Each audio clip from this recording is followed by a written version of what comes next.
អរិយត្រីស្ងំយកផានរំភើយព្រះអាចារ្យលោកអើយចានរាំងភ្លឺថ្លាបំភ្លឺធម្មជាតិនៅក្នុងលោកតាបំភ្លឺចិន្តាឲ្យបាត់កងវល់អូ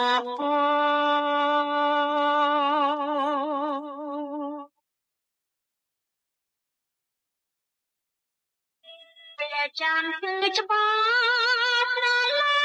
ម៉ែគេមកជានេះ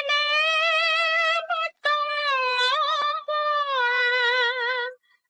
ច័ន្ទព្រះសានឆ្ងាយថ្ងៃណាបានយល់បានដេចបានគួររួចជាយ៉ាត្រា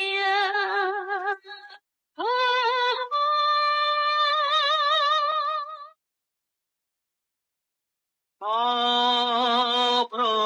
លឹងរៀមសូមប្រឡោករៀមសូមស្នាត់នាំឆោងកា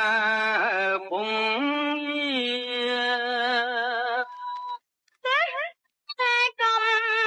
អាផនពីស្មា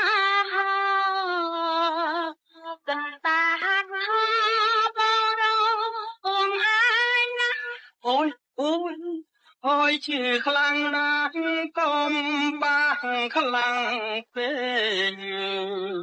អូនព្រួយអាហើយកាលតាបងជឿបើអូននៅចិត្តបងជាអជុំបងប៉ិនគេថាកុំអូនអី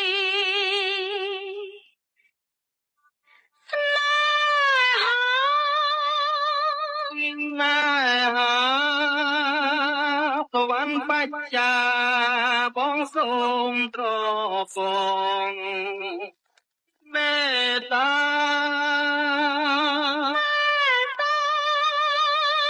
បណ្ណោបងក៏ឆ្ងាំមករ